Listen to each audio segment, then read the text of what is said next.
Je suis Iria Marquez, je suis directrice associée de l'agence Aréci, qui est l'enseigne B2B du groupe Epoca. Quelques mots sur Epoca, 200 collaborateurs, 50 millions de chiffres d'affaires et 3 grands métiers, l'ARH, le corporate et le B2B, comme je viens de le dire. Sur les clients B2B, quelques exemples de clients que l'on sert, animés par notre vision de convergence, d'hybridation et de synchronisation. Ces clients, ils sont à la fois des clients dans l'industrie, dans la high-tech et finalement dans tous les secteurs qui peuvent avoir besoin de communiquer auprès du B2B.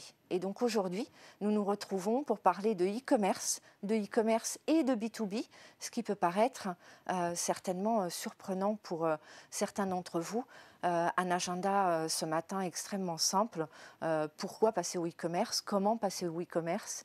J'ai le plaisir d'avoir avec moi deux experts qui vont nous présenter leurs solutions, leur approche, et puis des témoins experts dans l'équipe de l'agence pour vous montrer comment ils approchent les projets e-commerce et quelles sont les bonnes pratiques. Nous allons voir ça tout de suite, donc avec, dans l'ordre de gauche à droite, Joanne Boyard qui va nous expliquer en fin de matinée les bonnes pratiques, les pièges à éviter, etc. dans la conduction de projet à proprement parler.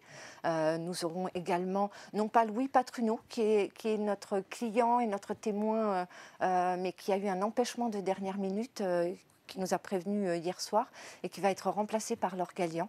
Et puis Laurent Després et Sébastien Noblecourt qui vont tous les deux nous présenter chacun sa solution technique, technologique, qu'on va découvrir présentée par eux-mêmes.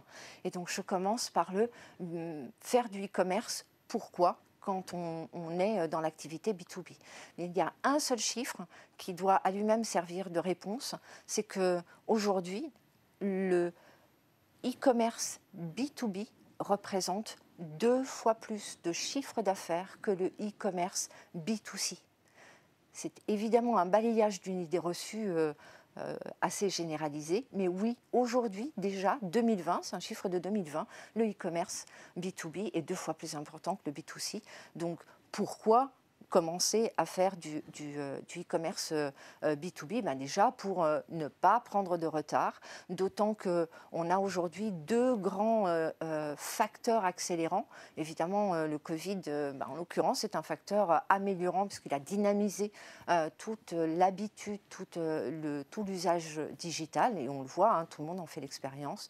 Donc c'est aussi un puissant dynamisateur du e-commerce B2C et B2B, et puis parce que la nouvelle façon de travailler, de collaborer, fait que le travail des commerciaux est en train lui aussi de se modifier, et que si on veut atteindre une cible qui est diffuse et difficile à approcher par les commerciaux, le e-commerce est aussi une bonne solution pour maintenir, gagner ou développer des parts de marché. C'est in fine une façon pour le marketing de descendre dans le funnel, dans la prise en charge ou dans la prise de position sur le funnel de conversion, et donc aussi de laisser toute la valeur des commerciaux s'exprimer sur les key accounts, sur les stratégies ABM, de façon à ce que toute cette cible diffuse, complexe et consommatrice de temps soit bien entre les mains du marketing, de l'automatisation, du e-commerce. On a l'habitude d'entendre, en tout cas, nous demander, mais e-commerce, B2B, qu'est-ce qu'on peut vendre sur le e-commerce? Il y a un certain nombre de caractéristiques qui font qu'un produit est très naturellement, ou un service très naturellement éligible au e-commerce. C'est sa faible ou son absence de besoin d'accompagnement commercial, d'explication, etc. C'est le fait que l'achat est finalement assez peu engageant, souvent des paniers moyens qui ne sont pas forcément faibles, mais des prix unitaires qui sont relativement faibles, et puis des consommations qui sont fréquentes, répétitives et dans des quantités moyennes. Voilà vraiment les 3 grands critères qui font que si vous avez tout ou partie de votre gamme produit qui correspond à ces 3 facteurs, eh bien, vous pouvez très largement foncer tout de suite sur cette voie du e-commerce. Et j'en voudrais pour preuve l'exemple de Corplex, donc, qui est un de nos clients et qui vend des boîtes, des emballages pour les transports. J'ai demandé donc à Laure de venir nous en dire quelques mots. Est-ce que Laure, tu peux nous dire précisément le métier de Corplex ? Oui, tout à fait. Donc bonjour à tous. Effectivement, Corplex, ils sont leaders sur leur marché. Ils créent des solutions en plastique ondulé, en fait, à base de polypropylène ou de polycarbonate. Le gros avantage de ces matériaux, c'est qu'ils sont réutilisables à l'infini. Donc aujourd'hui, c'est vrai qu'on a tendance à nous vendre pas mal d'alternatives au plastique qui est souvent pointé du doigt, alors qu'en fait, quand il est réutilisé comme ça, dans des dimensions vraiment nombreuses à l'infini, c'est aujourd'hui sur le marché une des solutions les plus écologiques et économiques. Donc, une vraie alternative, en tout cas, aux solutions classiques d'emballage. Et ça répond à des besoins, que ce soit dans le retail, dans l'automobile, dans le transport, etc. Super. Donc voilà, aujourd'hui, Corplex, c'est une entreprise qui est en pleine mutation et transformation digitale. Et c'est pour ça qu'ils se sont posé la question sur le e-commerce et quelles étaient les opportunités pour eux, pour leur business. Voilà. Et donc, tu es bien en train d'œuvrer avec nos interlocuteurs pour mettre en ligne un espace de e-commerce qui vend des palettes, enfin des boîtes qui se mettent sur des palettes pour transporter. Donc, vraiment des choses qu'on ne soupçonnerait pas forcément en e-commerce. Merci beaucoup, Laure. Donc, vous voyez qu'il y a de la latitude. Comment ? Eh bien, 6 grandes préoccupations. La première préoccupation, c'est celle de, évidemment, mettre autour de la table les bons responsables, les bons décideurs. Et je dirais, non pas les mettre tout de suite, mais les mettre au bon moment. Pour nous, c'est vraiment notre petit tips à partager avec vous. C'est vraiment faire en sorte qu'on ne les mette pas tous autour de la table dès le début, sinon votre projet ne démarrera jamais. Mais évidemment, il y a des étapes où il est indispensable de faire venir les uns et les autres autour de la table. Le deuxième, il ne va pas vous étonner, c'est la client centricity. Là, plus que nulle part ailleurs sur les exercices qu'on peut faire les expressions digitales, il est indispensable d'être centré client. Alors, centré client, ça peut faire peur. On parle beaucoup de personas. On a des clients avec des profils très, très différents qui peuvent acheter sur le net. Et donc, il ne faut surtout pas se désespérer à l'idée qu'on n'a pas le budget pour faire les 50 personas qu'il faudrait. Il faut simplement rentrer un peu plus dans la psychologie de ces cibles, essayer de bien les connaître, faire venir les commerciaux autour de la table et brainstormer avec eux. On fera déjà d'énormes progrès en procédant de la sorte. Troisième élément, c'est évidemment le parcours d'achat. Là encore, je dirais que la clé pour bien travailler son parcours d'achat, la clé la plus surprenante, c'est certainement l'empathie. C'est votre capacité à vous mettre à la place et à identifier les éléments, les étapes et le vécu des étapes les unes après les autres pour arriver, comme vous voyez, de la recherche exogène par rapport à votre site jusqu'au levier de recommande, parce que vraiment le business model du e-commerce, c'est de faire commander et recommander, mais ça, vous le savez. Quatrième levier, c'est l'UI. L'UI, c'est évidemment l'UI et l'UX sont hyper importants. Et là, il y a des tendances extrêmement fortes, extrêmement dopées par le Covid et par la digitalisation et l'utilisation à titre personnel et professionnel dans un même univers géographique qui était sa maison. Il y a énormément de mutations, énormément de surélévation des niveaux d'exigence de la part d'un internaute en termes de fluidité, en termes de simplicité, en termes de transparence aussi. Là, on parle plus du X que du I, évidemment, mais avoir un discours très transparent, dire ça, je ne peux pas vous le livrer comme vous l'avais promis, mais voilà pourquoi éventuellement, et voilà que nous œuvrons pour faire en sorte de résoudre le problème et on vous tient au courant, etc. etc. Ce shame et la difficulté toujours à dire qu'il y a un problème, qui est une difficulté un peu française, là, c'est le moment ou jamais de l'abattre. Et puis donner la liberté à l'internaute de choisir ses ses billets, ses canaux, etc. Et puis évidemment, multicanal, encore une fois, grosse influence de l'achat e-commerce B2C. Et donc faire qu'en B2B, on ait également le canal desktop, mobile, SMS, pardon, voire physique. Hein. On va le voir tout à l'heure, c'est hyper important. Un exemple ici pour vous montrer à quel point finalement se jeter à l'eau en termes de e-commerce, vous l'avez vu en termes de marché, ça appelle en ce moment très fortement, mais vous pouvez aussi procéder progressivement. Ici un exemple d'un de nos clients qui a une grosse masse de produits, de références produits, mais considérables, sur un exercice de site corporate et B2B, et produits. Nous avons décidé de l'approcher déjà comme une antichambre du e-commerce. Et donc, on a déjà un moteur de recherche tout à fait similaire au e-commerce. On a des pages qui présentent les produits tout à fait similaires. Là, on va ajouter, c'est en chantier, on va ajouter un petit bouton de demande de devis, pour certains qui ne peuvent passer que par du devis. Et donc, vous voyez ici un autre exemple avec la PAV où globalement, quasiment tous les produits de la PAV et tous les services ne peuvent pas être vendus sur étagère, ne peuvent pas être vendus en e-commerce. Et donc, on a vraiment calqué sur le process, sur le journey de e-commerce, une demande de devis, vraiment de la même façon pour que le client puisse avoir la liberté de ses options, etc., etc. Et puis ici, évidemment, deux exemples, dont un qui a été piloté par Joanne, qu'on entendra tout à l'heure, l'hémicycle. Donc deux exemples vraiment très à l'opposé l'un de l'autre en termes de e-commerce. D'une part, le module d'abonnement à la revue politique l'hémicycle, qui fait partie du groupe EPOCA et que Joanne a piloté pour ce volet d'abonnement et de gestion du freemium. Donc très service et contenu. Et puis à l'autre extrême, la partie industrie, un cas très industriel qui est précisément Corplex, où on vend un certain nombre de boîtes qui sont très normées, très standardisées et qui sont donc très faciles à vendre en e-commerce. Cinquième point, rester fidèle aux valeurs de sa marque. Même si on est en e-commerce et dans un exercice purement business, eh bien, garder la personnalité de sa marque, c'est super important. L'engagement RSE pour Schneider, l'accompagnement pour Manutan, la réactivité, de la rapidité pour Amazon. Voilà des marques qui ont su se verrouiller et donc garder de la cohérence, ce qui est un facteur de confiance, néanmoins. C'est ça qu'on va chercher derrière. Et puis, pas de conversion sans conversation. C'est un élément super important. Évidemment, dans l'acte d'achat ou dans l'acte de livraison, la conversation va être importante, comme je viens de l'indiquer il y a quelques minutes, mais aussi après. C'est-à-dire qu'encore une fois, le business model du e-commerce, c'est vraiment la répétition d'achat.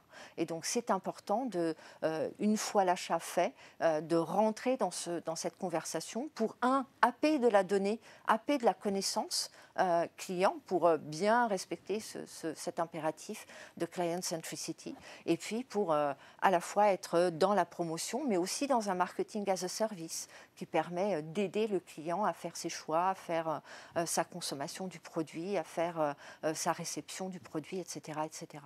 Voilà, avec une tendance qui est évidemment là aussi le multicanal. Et puis je finirai avec un dernier élément totalement indispensable si on veut piloter justement tous ces facteurs, c'est les dashboards, les tableaux de pilotage qui vont permettre vraiment de percevoir à la fois les signaux forts et les signaux faibles pour corriger, amplifier, etc., etc. Et je reviens alors, petite question pour toi, Laure. Dans la phase de conception, quels étaient les enjeux justement, quelles étaient les difficultés qu'on appréhendait ou qu'on anticipait ? Oui, alors souvent dans la phase de cadrage, un des principaux enjeux, c'est de pouvoir combiner à la fois la vision marketing et la vision recherche et développement. Donc chacun a sa façon de présenter les produits, à ses propres priorités d'un point de vue de leur propre business. Donc là, la recommandation vraiment, c'est de pouvoir se concentrer sur la vision utilisateur et donc la vision client dans le cadre du e-commerce. Donc savoir de quelles informations ils ont besoin pour passer à l'achat. Donc voilà, c'est vraiment ça qui est l'élément majeur. Donc là, en l'occurrence, sur Corplex, c'était pas vraiment une préoccupation puisqu'en fait, ils étaient assez en phase dans leur vision à ce niveau-là. Maintenant, c'est vraiment un enjeu quand on parle de e-commerce dans le B2B en particulier. Et le deuxième enjeu principal, c'est, bon, ça on le dit souvent sur le web en général, et donc dans le e-commerce, comme c'est un tunnel de conversion qui a un caractère commercial, c'est d'autant plus vrai, c'est la fluidité de navigation, donc tout ce qui est UX et UI, donc le fonctionnement et le design. Donc comment faire en sorte de présenter des informations corporate et des informations produits sans perturber le tunnel de conversion, en ayant une navigation voilà, fluide avec les mêmes repères de navigation, les mêmes repères de design, etc. Et également pouvoir présenter, rentrer dans un niveau d'information qui est assez précis puisqu'on parle de technicité, donc il y a des spécifications, il y a ce genre d'éléments à présenter qui fait qu'on doit aller plus loin en fait dans les contenus, tout en permettant une aisance de navigation qui ne va pas à nouveau perturber ce fameux tunnel de conversion. Merci beaucoup, Laure. Oui, effectivement, le bon niveau d'information, ne pas en mettre trop, mais ne pas en manquer, pour que ça ne perturbe pas la décision, mais qu'au contraire, ça l'aide, c'est vraiment hyper clé. Et donc, on fait un petit break tout de suite avec Mathieu Fischer, donc un data break, quelques chiffres pour vous donner un peu de perspective sur le sujet.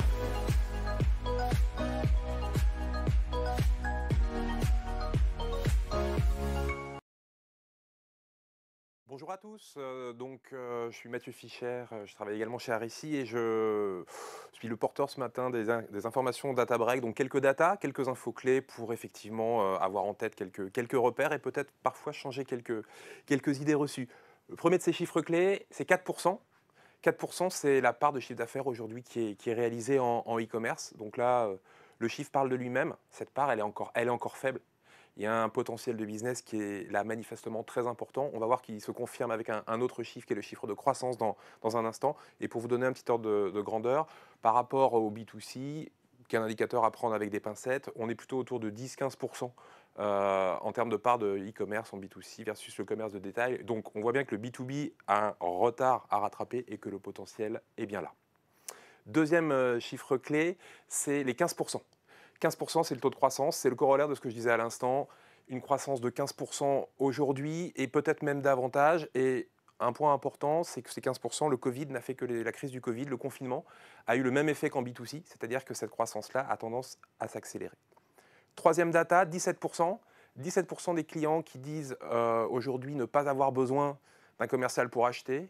Alors déjà 17% versus 4%, là aussi le potentiel se confirme. Et puis 17%, ça reste du déclaratif. Est-ce que c'est vraiment 17 ? Est-ce que c'est pas plutôt 20, 25 à l'usage ? Là aussi, le potentiel du e-commerce B2B est manifeste. Et puis après avoir parlé un petit peu de ces datas de progression, plutôt des datas de pratique et d'usage, 12, c'est le nombre de recherches moyennes aujourd'hui qu'on constate avant d'avoir un acheteur potentiel, un internaute qui vient sur vos pages e-commerce. Alors, voilà, hein, ça veut dire 12, c'est quand même beaucoup d'étapes, beaucoup de recherches. C'est la recherche B2B avec parfois des solutions techniques, le besoin d'avoir beaucoup d'infos, etc. Donc évidemment, 12, avoir ce chiffre-là en tête pour proposer le bon contenu, les bonnes infos, la bonne UX et récompenser entre guillemets le marathon sur le web de votre acheteur et évidemment le faire convertir. Avant-dernière data, 42%. Donc 42% des achats, c'est la proportion de ceux qui se font sur un mobile. Donc attention. Là aussi, une idée peut-être un peu reçue, l'achat e-commerce B2B, il ne se fait pas au bureau forcément à une heure ouvrée. Ça peut être un achat qui se fait entre deux, ça peut être un achat qui se fait en dehors le week-end. C'est un achat qui, entre guillemets, ressemble dans son timing et dans sa pratique de plus en plus à l'achat B2C. Et on finit avec un dernier chiffre, 54% des acheteurs qui déclarent que l'absence d'une info de contact sur un site e-commerce B2B, ça a un effet plutôt répulsif, ça va plutôt réduire la crédibilité, entacher la crédibilité du site et finalement les empêcher d'aller jusqu'au bout de la conversion. Et ça, c'est un petit peu un message, c'est le message de fin, c'est un peu un message d'hybridation. C'est pas parce qu'on bascule en e-commerce, en B2B, que l'humain doit complètement disparaître, que l'humain doit s'effacer. Même si ça commence online, ça ne finit pas forcément online. Et tout ça est un funnel, un long de journée où on peut avoir du e-commerce, mais où, in fine, la place du conseiller commercial, etc., et peut-être en B2B plus qu'en B2C, reste primordiale. Voilà.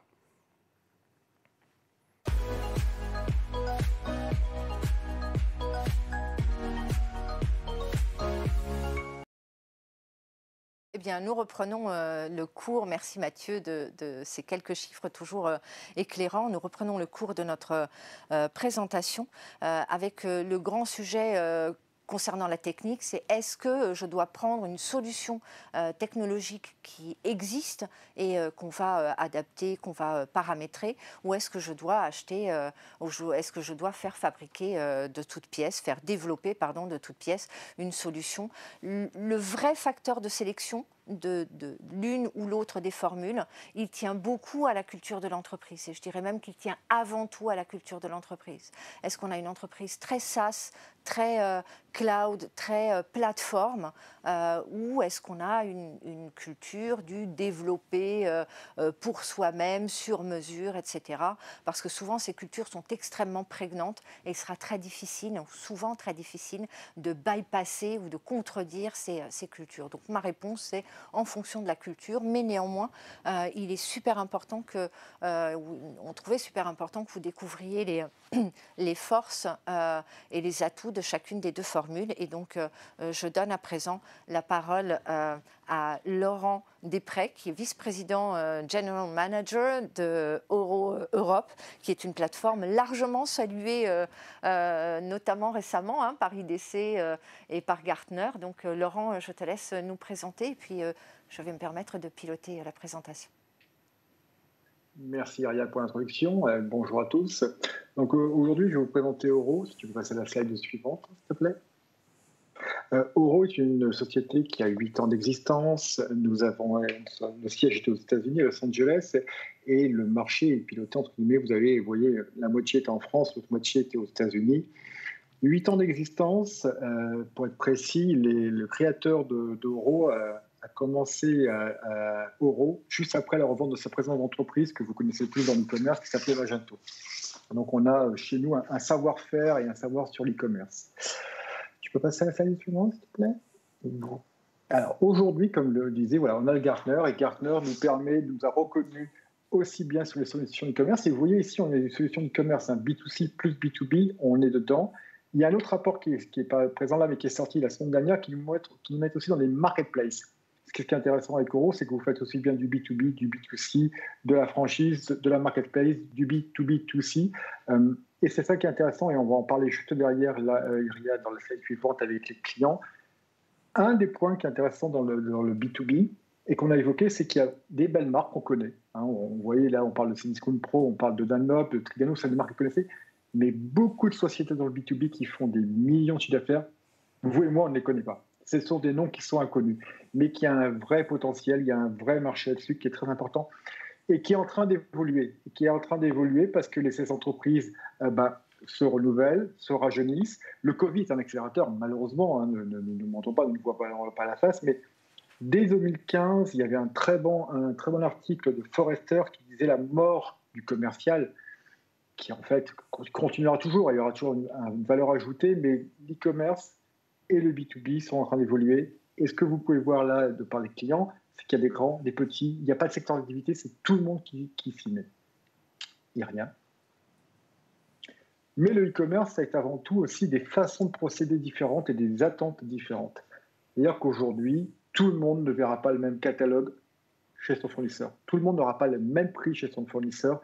Tout le monde n'aura pas les mêmes conditions commerciales, voire les mêmes conditions même d'approche, puisque quelqu'un peut avoir besoin de passer une commande, ça peut être validé en interne, avant que ce soit validé par d'autres personnes, il peut avoir des process. Les prix seront différents parce que ce sont généralement des conditions générales qui sont négociées en amont. Vous pouvez avoir aussi une facilité, c'est que vous faites dans l'e-commerce B2C, vous faites un panier, vous construisez votre panier, vous allez chercher vos articles, vous les mettez au panier. Dans le B2B, comme on en parlait, comme Muriel l'a expliqué, c'est par moment des réa pro. Et la réa pro, les gens savent parfaitement ce qu'ils veulent et ils n'ont pas envie d'aller dans tout le catalogue. Parce qu'en B2C, on est plutôt sur des commandes de 2-3 articles. En B2B, on peut aller sur des commandes de 100, 200, 300 lignes. Et donc là, les gens téléchargent un Excel avec ce qu'ils ont besoin et la quantité, et c'est directement, ça construit la commande. Cet aspect de commande rapide est important. Il y a des multi-paniers. L'aspect de devis que Ariel écrivait très bien est aujourd'hui au sein d'Oro quelque chose qui est très important au sein des solutions de commerce. C'est-à-dire que vous pouvez rajouter au panier ou vous pouvez simplement faire une demande de devis complémentaire sur des quantités, tout ça. On parlait de dashboard, on parlait de moteur de CRM, de segmentation. En fait, tout ce qui a été évoqué depuis le début, vous le trouvez au sein des solutions e-commerce B2B et ils sont, je dirais, de plus en plus importantes. Mais un des derniers points que je vais évoquer là-dessus, c'est qu'aujourd'hui, les clients qui font du B2B, ils ont une particularité, c'est que ce sont des marchés qui se sont concentrés par des rachats. Donc, ils ont généralement plusieurs marques, des complexités IT qui sont très complexes.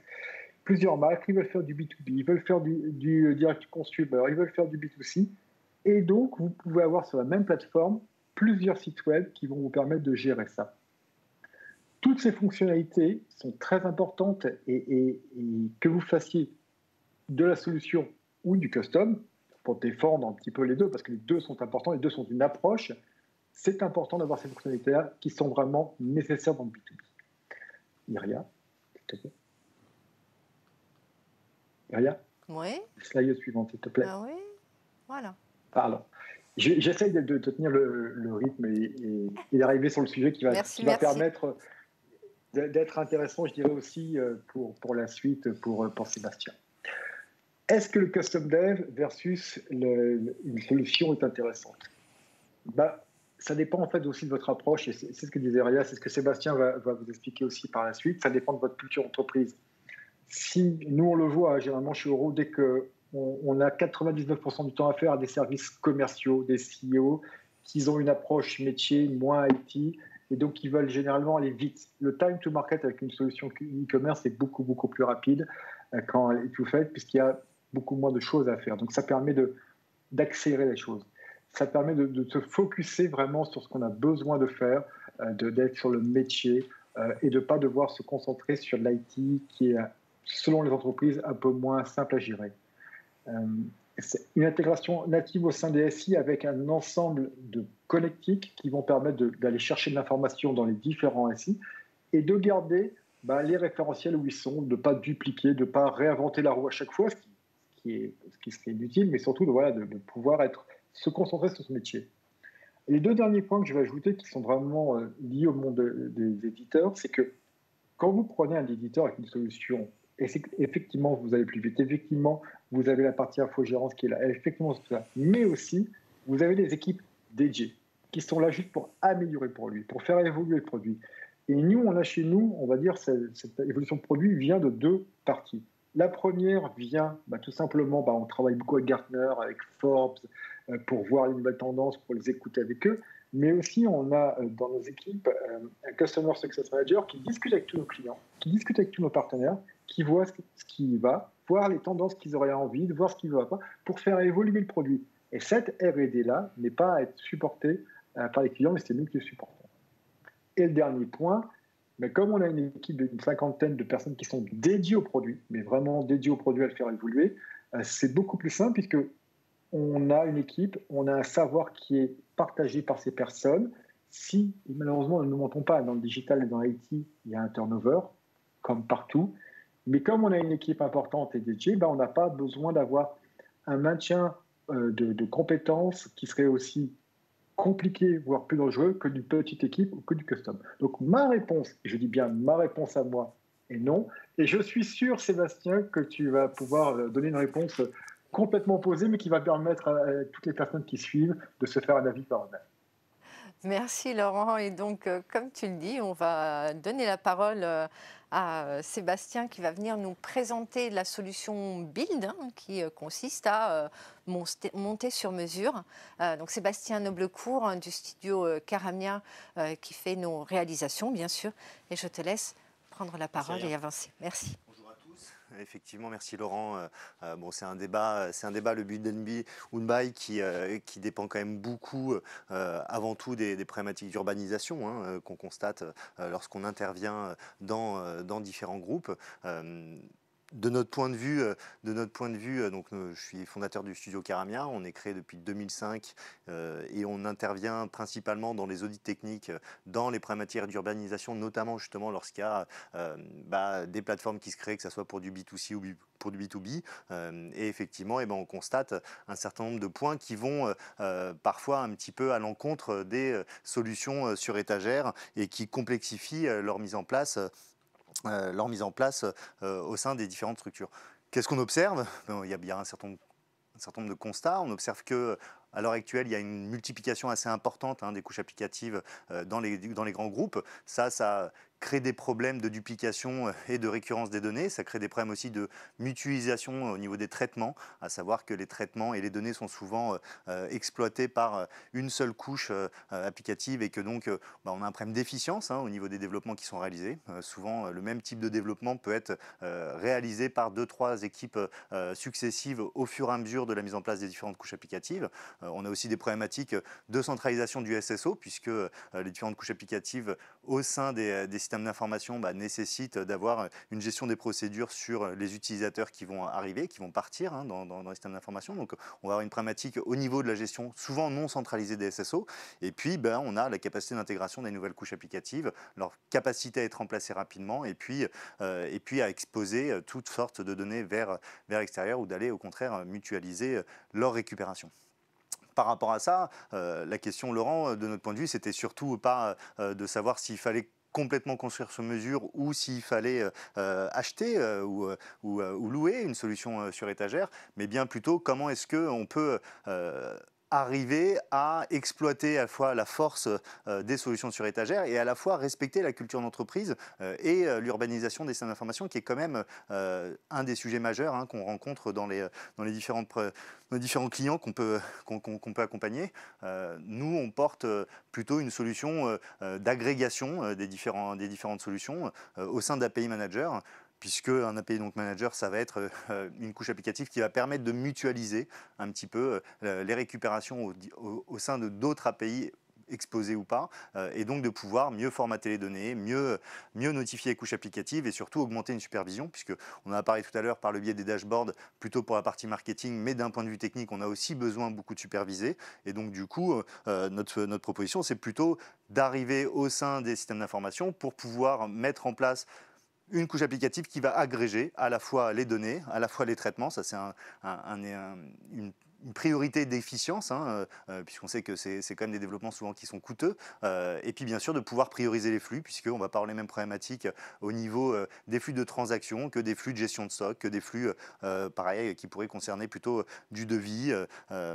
Enfin, et ça Laurent l'a aussi abordé tout à l'heure, il y a un besoin souvent lorsqu'on a des systèmes d'information qui sont complexes, avec une multiplication des couches applicatives, on va avoir besoin de centraliser les documentations pour les développeurs, pour les prestataires qui pourraient intervenir au fur et à mesure de ces mises en place ou bien longtemps après. Le système d'API Manager va aussi permettre de centraliser les documentations et centraliser, en tout cas, pour pouvoir intégrer différemment, plus rapidement, différents prestataires dessus.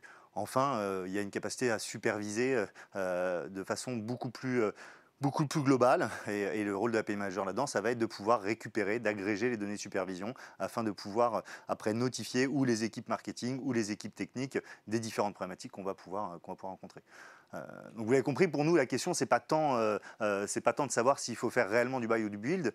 Pour nous la question c'est plutôt de savoir comment est-ce qu'une solution de type Oro mais une autre va pouvoir s'intégrer facilement dans un système d'information. Et effectivement, Ariel l'a dit tout à l'heure, on a des problématiques bien sûr qui sont liées à la culture d'entreprise, mais également des problématiques qui dépendent de la taille, du niveau d'équipement, de la facilité d'intégration dans un SI, de la problématique des gestions des flux de données, et puis la capacité bien sûr à mutualiser les traitements.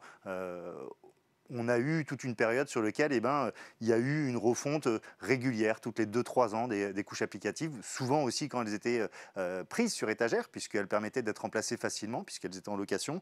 Nous, on pense qu'il faut au contraire pouvoir capitaliser. C'est important que les structures qui mettent en place ces systèmes-là capitalisent et n'aient pas à redévelopper constamment un certain nombre de solutions. Ça passe par justement une mutualisation des traitements, et c'est ce qui permet aussi d'offrir pour les entreprises concernées, après une capacité d'aller porter leurs services et leurs traitements en dehors, et pourquoi pas d'ailleurs de conquérir de nouveaux marchés par ce biais-là. Donc, de notre point de vue, les points d'attention par rapport aux solutions sur étagère, c'est surtout leur capacité d'exposition, surtout, et puis d'avoir un bon niveau d'évaluation de l'externalisation possible et du niveau de personnalisation des traitements.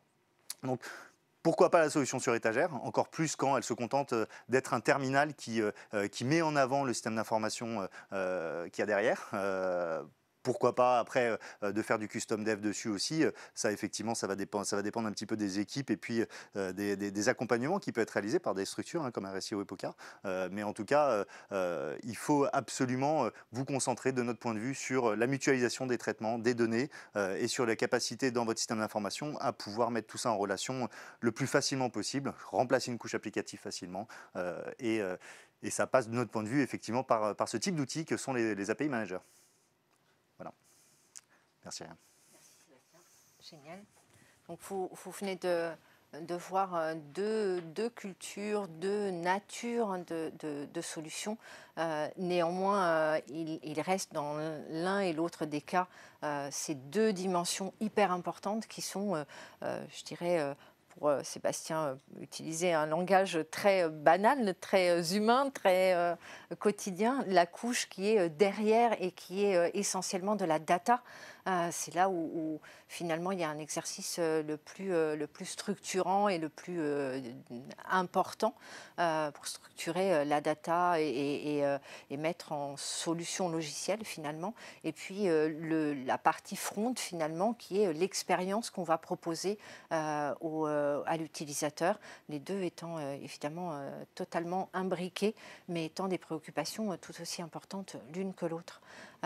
Et donc j'ai demandé à Johan Boyard de venir ici nous raconter comment on évite des pièges et comment on a les bonnes pratiques pour mener des projets de e-commerce. C'est des exercices qui font toujours un petit peu peur et qui demandent énormément de méthodologie, énormément de systématique, énormément de coordination entre les différentes ressources chez vous, chez les clients et chez nous en agence également.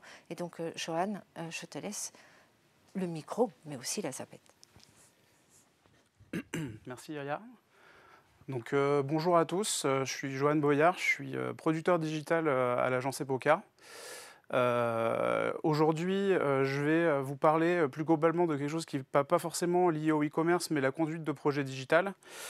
On va aborder ça sur 3 thèmes. Donc d'abord, les indispensables pour se lancer, puis les facteurs clés d'une bonne conduite de projet, et enfin les pièges à éviter.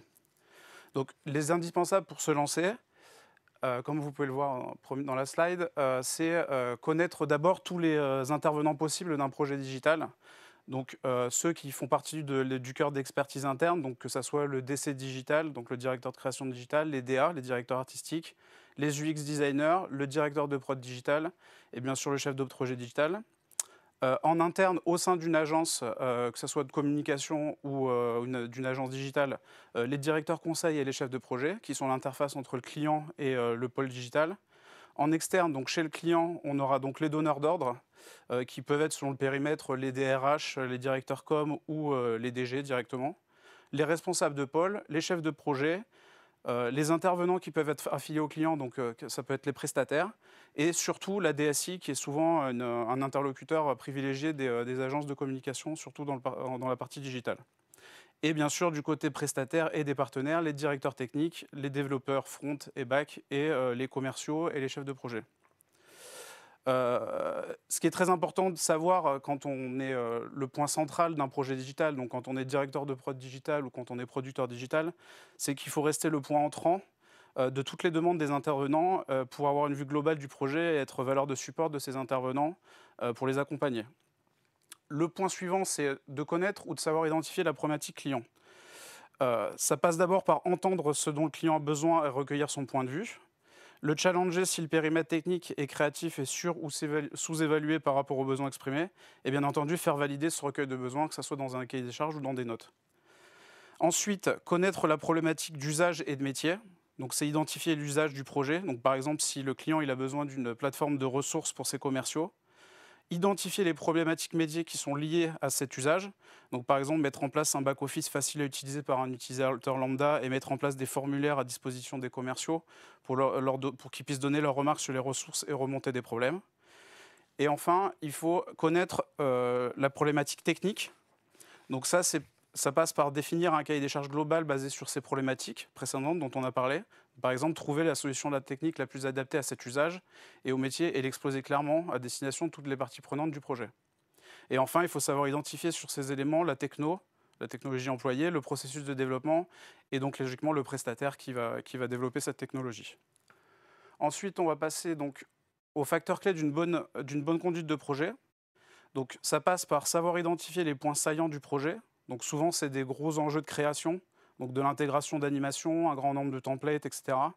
Et ça peut être aussi des gros enjeux techniques, de l'interfaçage avec des bases de données, des CRM, des ATS, des arborescences complexes, etc. Il faut savoir être force de proposition, mais aussi pragmatique lors du recueil de besoins et des études de faisabilité. Avoir conscience de la temporalité du projet entre les différentes étapes, donc celles qui peuvent se chevaucher, celles qui sont tributaires des étapes précédentes. Par exemple, dans un site e-commerce, ça peut être la mise en place de la comptabilité et des liens entre un outil de facturation et une institution bancaire. Et dans l'exemple, par exemple, d'une refonte de site corporate, des délais souvent longs de création, de récupération et d'adaptation du contenu et de l'iconographie. Et enfin, il faut connaître et identifier toutes les parties prenantes d'un projet, ce qui me ramène à notre première slide. Que ça soit en interne, donc chez le client, chez les prestats, et c'est d'où l'importance, même pour des projets d'un faible scope, d'organiser systématiquement, si ce n'est un atelier de co-construction, au moins un kick-off de projet.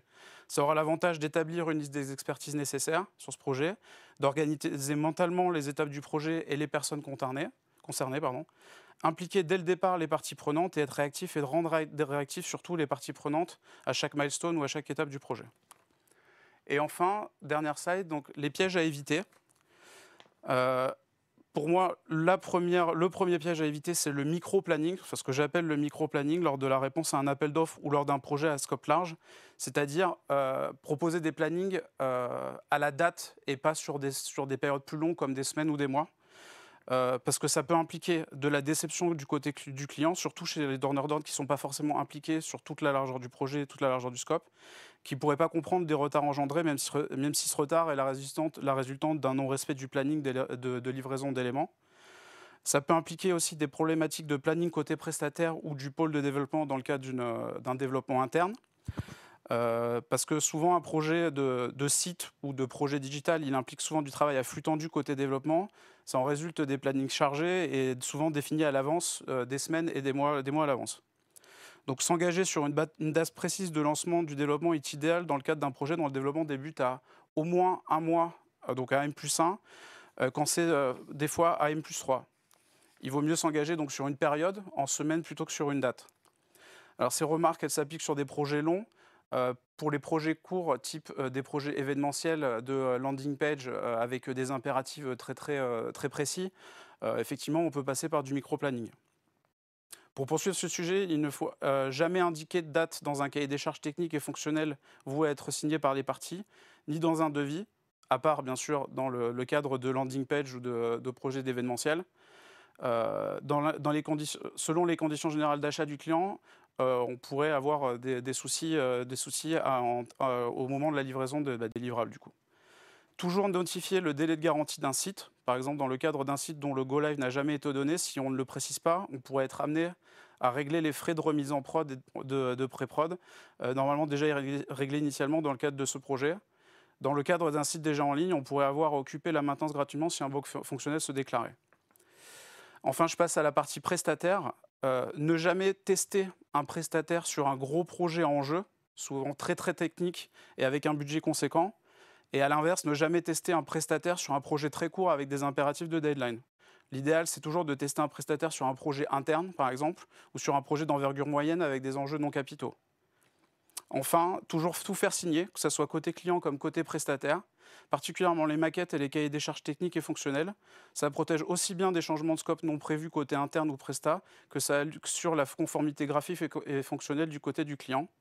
Et enfin, éviter les reprises de projets en cours et ou finalisés par d'autres entités, à part dans un cadre très strict et scope défini en amont.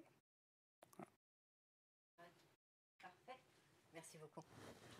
Donc, on voit bien à quel point la conduite d'un projet de site e-commerce est a une couche de complexité évidemment un peu supérieure à celle d'un site naturel, mais néanmoins, voilà, c'est tout l'intérêt de s'appuyer sur une agence qui connaît le sujet extrêmement bien et qui a donc des partenaires technologiques dans les deux solutions, solution build ou solution buy, qui permet de répondre aux différentes attentes, aux différents besoins et à les anticiper. Parce qu'en fait, un des pièges, des pièges peut-être les plus importants, c'est que quand on commence, quand on développe son site e-commerce pour la première fois, souvent on découvre les pièges les uns après les autres. Et donc c'est vraiment important de faire appel à quelqu'un qui ait une vraie référence et un vrai automatisme sur ces pièges à éviter tout au fil de la production. Laure, voilà. Est-ce que dans le projet justement Coreplex, que j'aime particulièrement parce qu'il a vraiment ce côté très étonnant de comment on peut faire du e-commerce avec des solutions en vendant des solutions d'emballage pour mettre dans les camions, des choses lourdes, dans la réalisation, quelles sont les préoccupations particulières que Louis et toi, Louis, son équipe et toi, ton équipe ici à l'agence, vous avez dû activer, vous avez dû prendre en charge? Oui, alors sans être redondante avec ce qui a été dit, parce qu'il y a beaucoup de choses qui ont déjà été dites, mais je pense à 3 choses. La première, c'est pour rebondir sur la statistique et 42% d'achats qui se font sur mobile en B2B. Effectivement, ne pas hésiter à réfléchir du coup au comportement du site en mobile, donc que ce soit dans la phase de wireframe, qui est la phase où on décide ce qui se passe sur chaque page, et dans la phase de web design. Donc ne pas hésiter à faire des déclinaisons au format mobile pour vérifier que tous les comportements se répercutent bien sans faire de problématiques de fonctionnement et de navigation. Donc l'erreur, le modèle de base dans le mobile, c'est quand on a un élément qui s'affiche en hover sur l'ordinateur. En mobile, ça s'affichera moins. Donc ne pas mettre d'informations capitales sur ce genre d'éléments-là. Donc voilà, ça c'est l'erreur de base pour le mobile. Donc sans penser à mobile first, qui est compliqué des fois d'un point de vue validation en interne, du moins en tout cas faire des déclinaisons sur la partie mobile. La deuxième préoccupation, ça va être de rendre le site évolutif. Donc c'est vrai qu'en début de projet, c'est toujours capital de pouvoir réfléchir à court, moyen et long terme quels sont les besoins de l'entreprise. C'est-à-dire que même si aujourd'hui, vous n'avez qu'une gamme de produits ou même que 2-3 produits à vendre parce que c'est les seuls qui sont adaptés en termes de format à la vente en ligne, réfléchir à dans 1 an, dans 2 ans, est-ce que vous aurez d'autres catégories de produits, d'autres types de produits? Est-ce que ce biais-là ne va pas vous permettre aussi de tester votre marché sur de nouveaux axes? Donc voilà, rendre la plateforme e-commerce triable avec des filtres, voilà, pouvoir en tout cas présenter l'information et rendre cette brique e-commerce utilisable dans différents départements et pour différents produits dans votre entreprise. Et le dernier point, c'est souvent, donc c'est génial de regarder les livres blancs, les statistiques qui disent sur votre marché en termes de e-commerce. C'est une très bonne façon de partir sur des bonnes bases dans la phase de cadrage. Mais chaque site est différent, chaque audience est différente.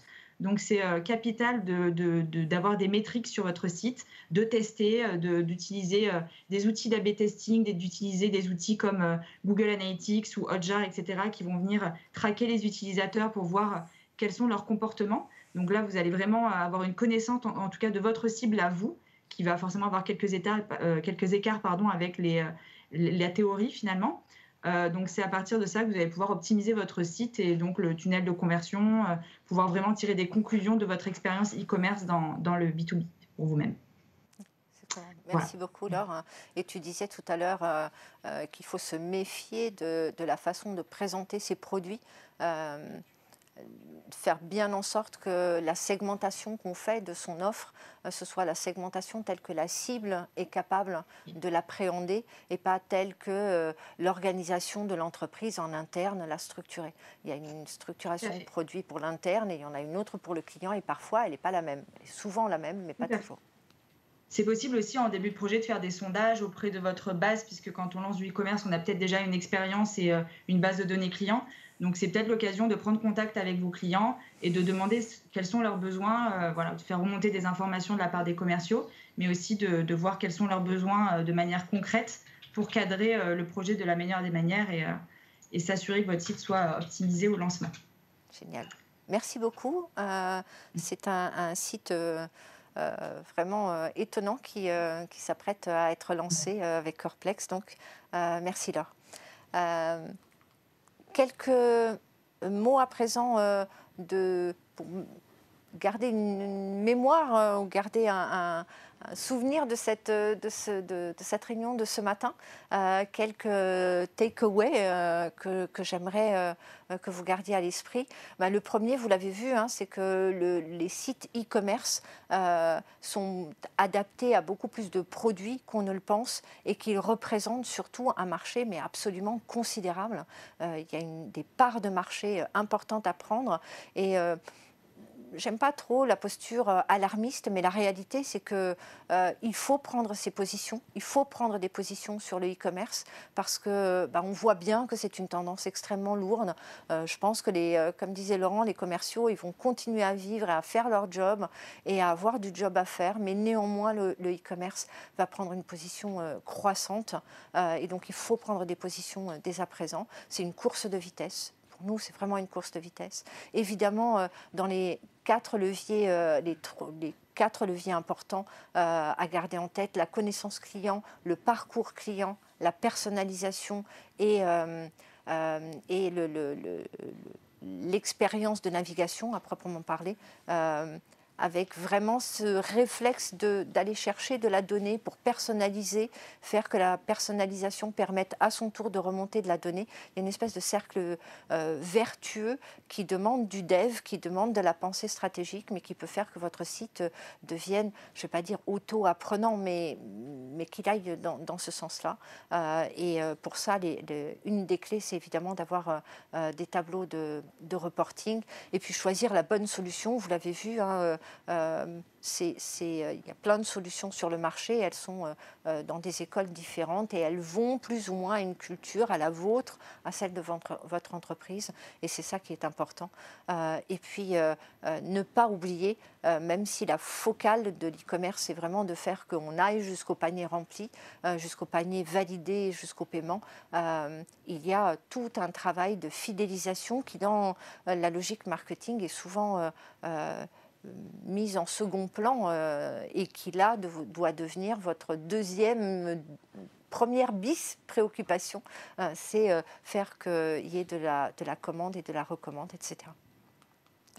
Voilà, merci à tous. Nous allons prendre les questions dans quelques minutes.